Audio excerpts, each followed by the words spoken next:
예, 김현정 교수님의 발표 잘 들었습니다. 이제 토론자 두 분을 소개하겠습니다. 덴지거 뮤로에 근무하시는 이유경 박사님이십니다. 윤혁주 변호사이시기도 합니다. 예, 일어나서 인사 한번 하시죠. 예, 다음 토론자는 법무법인 로고스에 근무하시는 강인원 변호사십니다.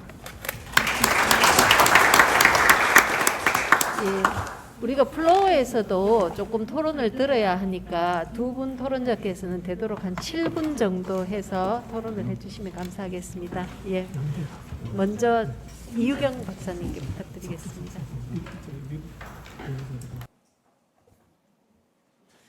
예, 안녕하세요. 덴지거 앤 무로에서 저희는 주로 미술품 거래를 전문으로 하는 뉴욕의 로펌이고요. 오늘 문화예술법학회 토론을 맡게 되어 매우 영광입니다. 오늘 이렇게 발표문을, 오늘 학회를 준비하면서 발표문을 읽으면서 지금 현재 NFT의 법적 지위나 거기에 대한 법제 부분은 우리나라뿐만 아니라 전 세계적으로도 그렇게 정립된 바가 없습니다. 심지어 미국에서도 과연 이제 NFT의 카피라이트뿐만 아니라 모럴 라이츠, 즉 저작인격권까지도 부여할 것인가 여부에 대해서는 학계에서 엄청난 논란에 있습니다. 그런데 이 발표문은 지금 NFT에서 특히 애니메이터와 원화 작가와의 관계, 즉 이 애니메이션이라는 것은 필연적으로 협업을 전제로 하고 있기 때문에 이 NFT에 있어서의 협업이 가장 드러나는 분야를 주제로 정했다는 데서 굉장히 많은 공부를 할 수가 있었습니다. 좋은 발표문에 다시 한번 감사를 드리고, 저는 이제 NFT와 관련된 그리고 우리가 이 부분에 있어서 시급하게 해결해야 될 부분들에 대해서 중점적으로 좀 여쭤보려고 합니다. 첫 번째 가장 큰 문제는 NFT의 법적 성격을 어떻게 정의할 것인가의 문제라고 생각을 합니다. 우리나라 미술 시장은 전 세계 미술 시장에 비해서 0.6% 내지 0.4% 정도밖에 차지를 하지 못하고 있습니다. 하지만 이 NFT, 암호화폐와 더불어 NFT 시장에서는 미국의 다음으로 한 2위 정도의 위상을 차지하고 있습니다.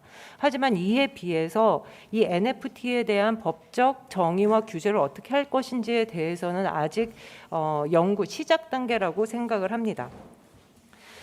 우선 NFT에 있어서 우리가 이제 저작권 문제를 다루기에 앞서 NFT 예술, 그러니까 미술 시장에서는 NFT를 미술품으로 간주하여 지금 거래를 하고 있습니다. 원래는 NFT가 처음에 등장했을 때는 그냥 디지털 콘텐츠 정도로, 그리고 디지털 콘텐츠를 주로 판매하는 온라인 스토어에서 판매를 하였는데, 이것이 2021년에 여러분도 다 아시다시피 이제 소더비에서 이것을 비플의 작품을 미술품 경매라는 이름으로 미술품으로 취급을 함으로써 이제 본격적으로 NFT 아트도 드디어 이제 미술품으로 시장에서는 자리를 잡게 되었습니다. 그런데 문제는 지금 현재 법제에서 NFT를 미술품으로 분류를 하고 있는지에 대해서는 미지수입니다. 지금 미술품이라는 것을 법적으로 미술품으로 분류되는 것에서 가질 수 있는 이점은 이제 WTO 협정에 따라서 관세가 무관세가 되는 부분도 있고요. 그리고 예술인 에 대한 지원과 그리고 미술 시장 활성화를 위해서 양도소득세라든지 부가가치세에 대해서 많은 혜택을 주고 있습니다. 그런데 이 NFT에 대해서 과연 이러한 지위를 부여할 수 있을 것인가, 그 부분에 대해서도 좀 고민을 해봐야 될 것 같습니다. 왜냐하면 지금 현재는 이 디지털 콘텐츠에 대해서는 국제협정에 의해서 매 2년마다 갱신이 돼가면서 무관세로 협정을 맺어왔는데, 지금 최근 바이든 정부가 여기에 대해서 디지털 관세를 도입하는 것을 염두에 두면서 여러 가지 이제 국제적인 접촉을 시도하고 있습니다.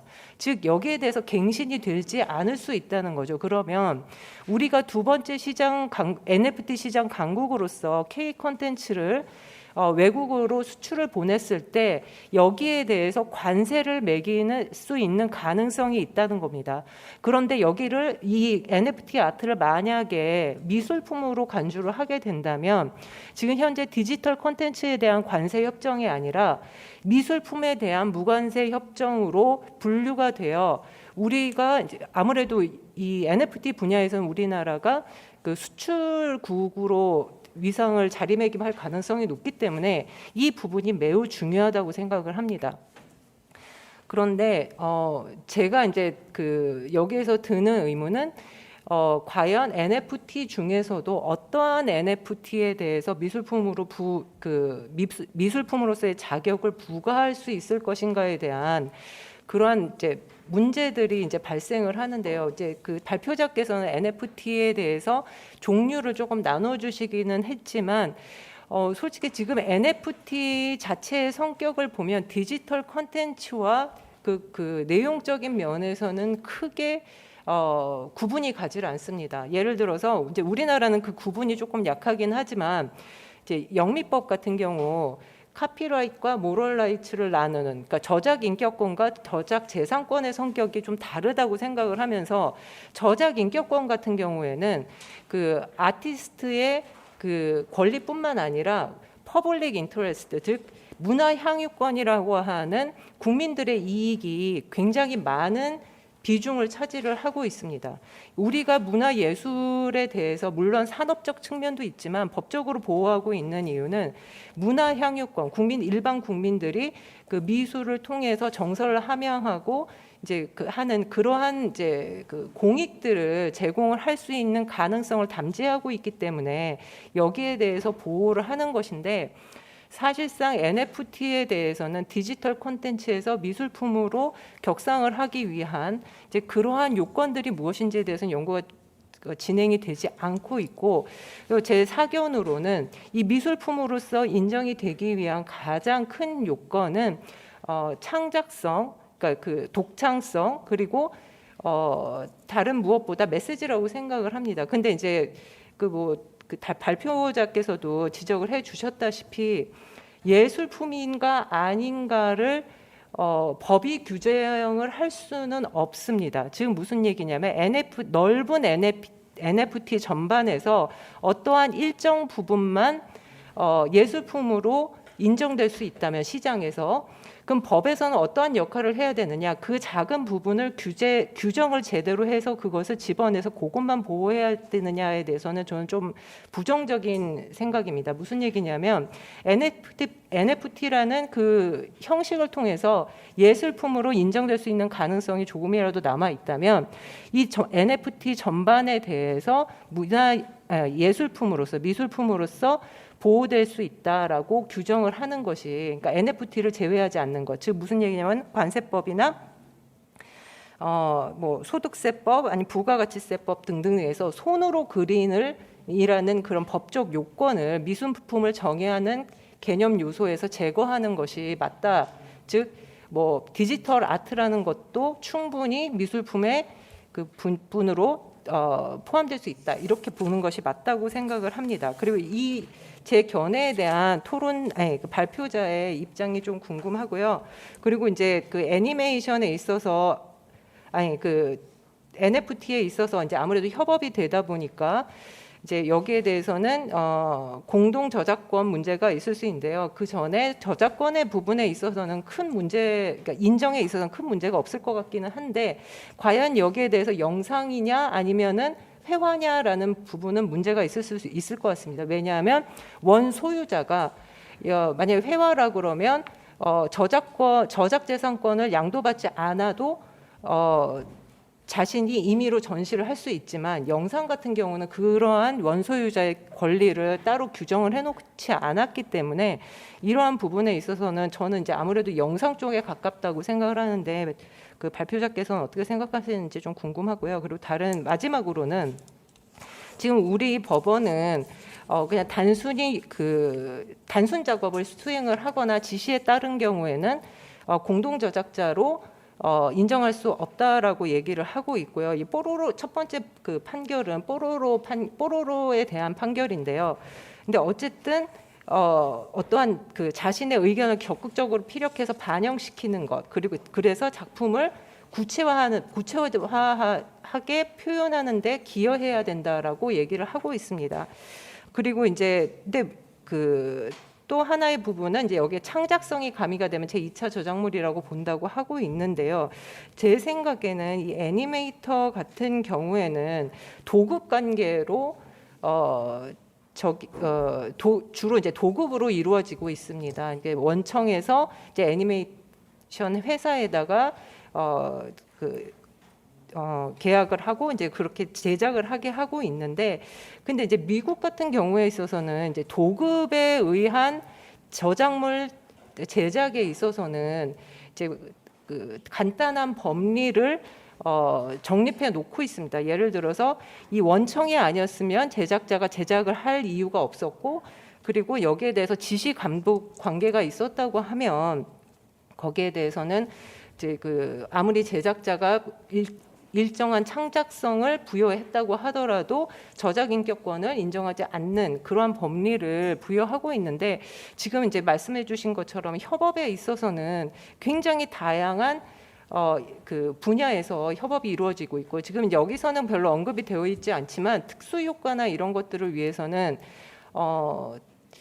그 프로그램 코딩을 하는 사람들의 그러니까 특수한 코딩을 하는 사람들의 저작권 또한 이제 보호가 될 필요가 있을 수도 있거든요. 그래서 저희 이제 좀 아쉬운 부분 중에 하나였던 것은 우리 법원이 이러한 도급에 의한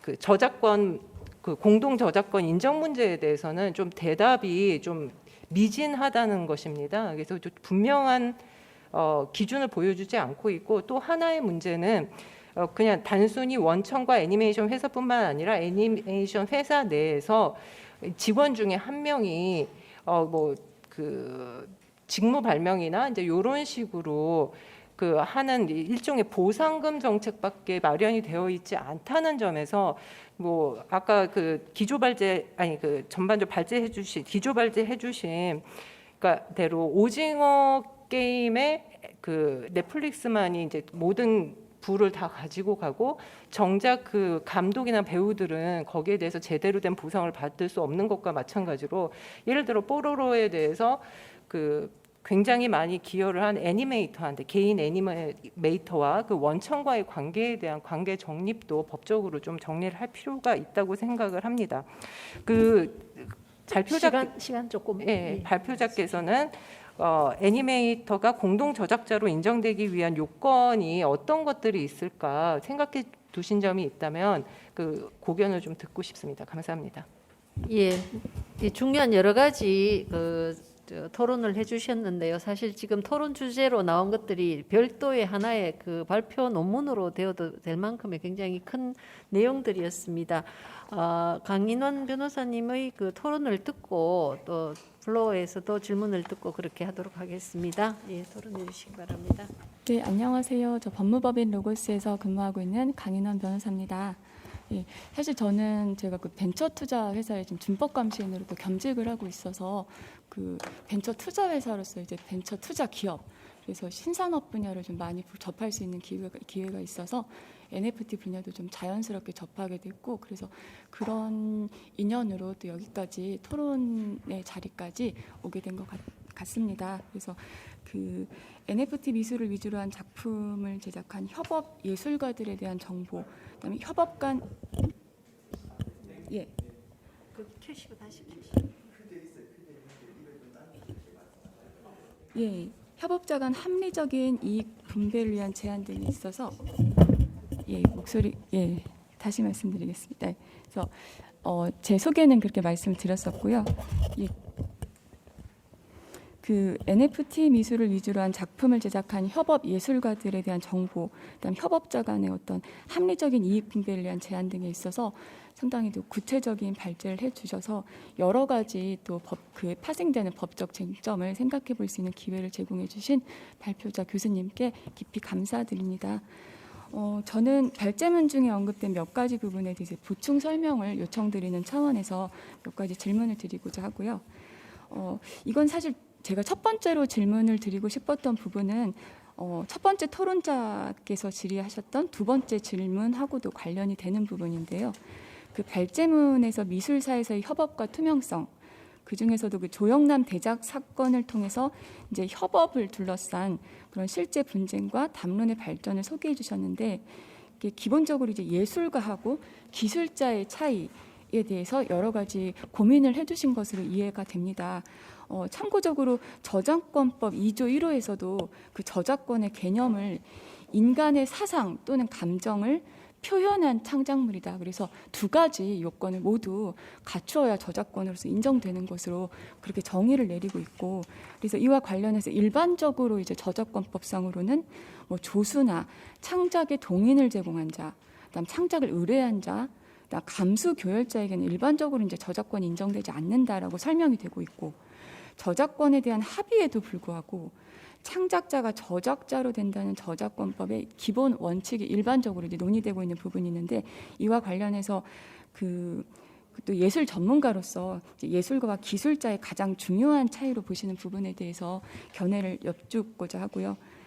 이와 관련해서 그 조영남 대작 사건에서도 대법원 판결문에 이제 문구를 보면은 창작 과정에서 어떤 형태로든지 복수의 사람이 관여되어 있는 경우 이들이 어느 정도 관여하여야 창작적인 표현 형식에 기여한 자인가, 이 부분에 대해서 언급을 하고 있습니다. 그래서 이거는 이제 어떻게 봐야 될 것인가는 이제 법적 평가의 문제라고 하면서도, 이게 과연 그 작가의 사상이나 감정이 정말 어느 단계에서 어떤 형태와 방법으로 외부에 나타났다고 볼 것인지에 대해서는 또 예술 영역에서 비평과 담론으로 다뤄야 될 문제라고 하면서 그 예술계 쪽에 좀 더 공을 돌리고 있는 듯한 그런 표현을 사용하고 있었던 것 같습니다.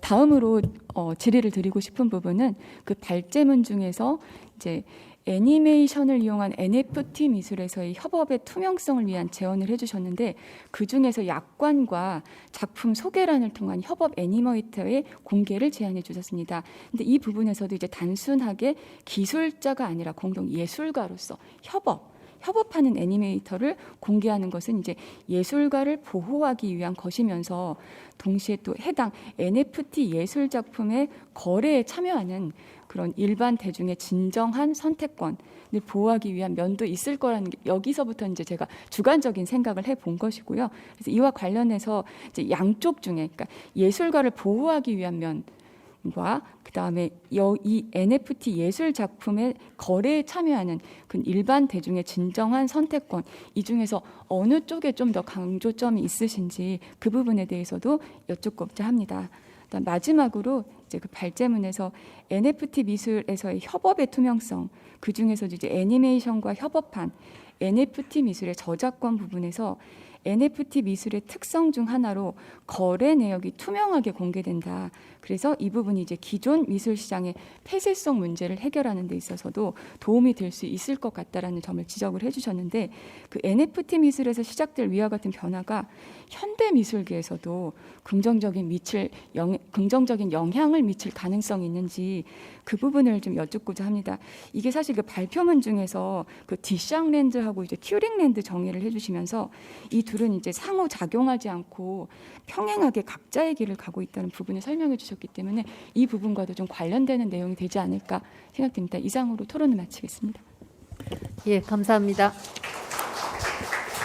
첫 번째 주제 발표라서 플로어에서 한 분만 질문을 받도록 하겠습니다. 예, 질문하실 분. 예. 네, 반갑습니다. 부경대학교 최현숙입니다. 네, 저도 평소 이 미술 관련해서 연구를 많이 하고 있고 관심을 많이 가지고 있습니다. 오늘 특히 NFT 관련해서 관심을 많이 가지고 있다가 오늘 발표를 들으면서 많은 공부를 하였습니다. 관련해서 그 25페이지에 약관을 통한 저작권의 공동 소유라고 하는 부분에서 제가 조금 궁금한 점이 있어서 한 가지 여쭙고자 합니다. 그 아날로그 원작의 원작자의 동의 없이 애니메이션을 부과하여 새로운 창작품을 만들었다 이렇게 되어 있는데 지금 현재 우리 저작권법에 따르면은 제2차 저작물 애니메이션 이제 2차 저작물이 될 거고요. 2차 저작물에 대해서 어떤 저작 인격권으로서 공표권 같은 걸 가지기 위해서는 저작자의 동의를 요한다라고 지금 저작권법 11조 제4항에 이렇게 규정이 되어 있는 것으로 저는 이해를 하고 있습니다. 그래서 이 저작자의 동의 없이 애니메이션을 부과한 경우에도 과연 이렇게 저작권을 주장할 수 있는 것인지에 대해서는 제가 조금 궁금한데 어떤 의미인지 한번 말씀 주시면 감사하겠습니다. 예. 지금 이제 토론자 두 분과 필드에서 나온 질문까지 해서 상당히 이제 광범위한 질문이 나와 있습니다. 발제자께서는 본인이 그 직접 그 실무 일을 하시면서 겪었던 그런 경험을 바탕으로 답변을 해주시고요. 지금 아마 토론하신 부분 중에는 이후에 이제 여러 상세하게 또 다른 주제로 또 발표되어야 하는 그런 주제들도 꽤 있어 보입니다. 그래서 네, 답변 부탁드리겠습니다. 네, 최근에 보니까 뭐 이제 NFT 미술과 관련돼 가지고 그 저기 헤르메스든가 정확하게 잘 모르겠는데 하여튼 유명 브랜드의 어떤 상품을 그대로 이제 가지고 와서 그 3D 모형으로 만들어 가지고 이제 자기 작품이라고 올려 가지고 지금 그게 이제 그 고소를 했대요. 또 이런 업체에서는. 그래가 그런 것들이 이제 그 많이 이슈가 되고 문제가 되고 있는데 아직 결과가 어떻게 나오는지 잘 모르겠어요. 계속 진행 중인 것들로 그런 걸로 알고가 있습니다. 그래서 이게 이제 그 하고 있다는 거죠.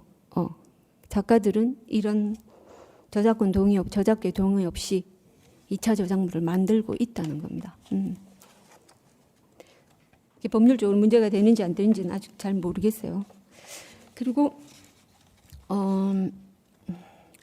NFT NFT 콘텐츠를 미술이라고 인정을 해야 되는가? 그 문제는 현대미술과 그 NFT 그 콘텐츠의 교집합이 있습니다. 분명히 존재를 하고, 그래서 그 교집합에 있는 것들은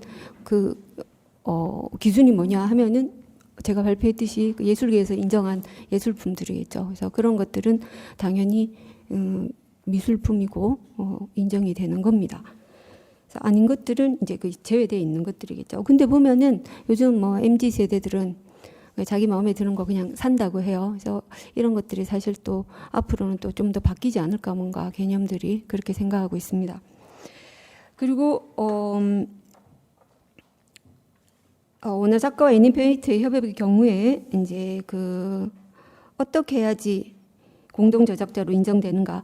이걸 제가 생각을 좀 해봤는데 움직임이 한 어느 정도 길어졌을 때 감동을 받게 될까? 그래서 제가 이렇게 해보니까 5초 정도인 것 같아요. 그러니까 5초가 지나버리면 그때부터 움직임에 의해서 뭔가 이렇게 심적으로 감동이 받는 게 생기고, 근데 5초 이하면은 뭐 1, 2, 3, 4, 5 하고 그 5초가 또 계속 반복돼요. 그죠? 똑같은 움직임들이. 그렇게 돼버리면은 어떤 이렇게 움직임에 의해서 어떤 감동을 받는 부분이 몰입도가 약해지는 것 같아요. 그래서 물론 그것들을 또 의도적으로 뭔가 이용을 하는 뭐 작가들도 있을 수 있겠지만 제가 보기에는 한 5초쯤이 좋지 않을까 싶습니다. 뭐 작품마다 다 다를 거예요. 또 말해달라고 해서 하는 건데 일단은 5초 정도고요. 그리고 또 하나 두 번째는 이제 움직임의 부드러움. 아까 말씀드렸듯이 이제 잔상이 초당 10장이니까 초당 10장 이상으로 해서 상당히 움직임 부드럽게 했을 경우에도 저작권으로 이렇게 이제 공동 저작자로 인정해 줘야 되지 않을까. 방금 봤던 그 작품은 초당 10장이 넘습니다. 상당히 부드러웠죠. 그리고 예술가와 기술자의 차이. 요거를 이제 토론문을 제가 일찍 보게 돼가지고 좀 저희 학교 회화과 교수님께 물어봤거든요. 기술과 예술의 차이는 뭘까? 그러니까 그 교수님이 말씀하시기를 그림을 잘 그리는 것은 기술이고 잘 파는 건 예술이다. 그렇게 이야기를 하시고 이렇게 주변에 같이 있던 화가들이 맞다 하면서 그렇게 이야기를 했습니다. 그래서 근데 이것도 마찬가지로 예술계에서 예술이라고 인정한 거는 예술이라고 생각을 하면은 되지 않을까 싶습니다. 그리고 이제 예술가를 보호하기 위해서 제가 이런 발제를 했는가, 아니면 일반 대중의 진정한 선택권을 보호하기 위해서인가. 사실 솔직히 말씀드리면 저는 예술가들을 위해서 했습니다. 제가 디지털 아트를 이제 뭐 전 대학교 다닐 때부터 했었고, 그리고 저희 제자들이 다 디지털 아트를 작업하고 있고, 제가 또 더더욱 이런 쪽에 관심을 가지게 된 게 작년부터 이제 회화과랑 겸직을 하면서 애니메이션과 학생들은 자기 작품이 파인아트라고 생각 안 해요. 막 어디 취직하고 싶고. 그런데 회화과 학생들은 그게 작품이라고 생각을 합니다. 근데 기술적으로 봐서는 회화과 학생들은 훨씬 떨어지긴 해요. 근데 그 중에서도 또 이렇게 능력이 있는 학생들은 움직임도 잘 만들어내거든요. 그래서 이런 학생들이 나중에 또 디지털 아트로 작가로서 활동을 하게 될 때 이런 저작권 문제들 관계돼서 나한테 또 질문도 해올 거고, 뭔가 또 말도 해주고 싶고, 또 이렇게 좀 변화되어야 되지 않을까 해서 예, 솔직히 말씀드리면 예술가를 위해서 제가 고민을 한 겁니다. 자, 이상으로 제가 답을 다 해드린 것 같아요. 예. 예. 감사합니다. 예.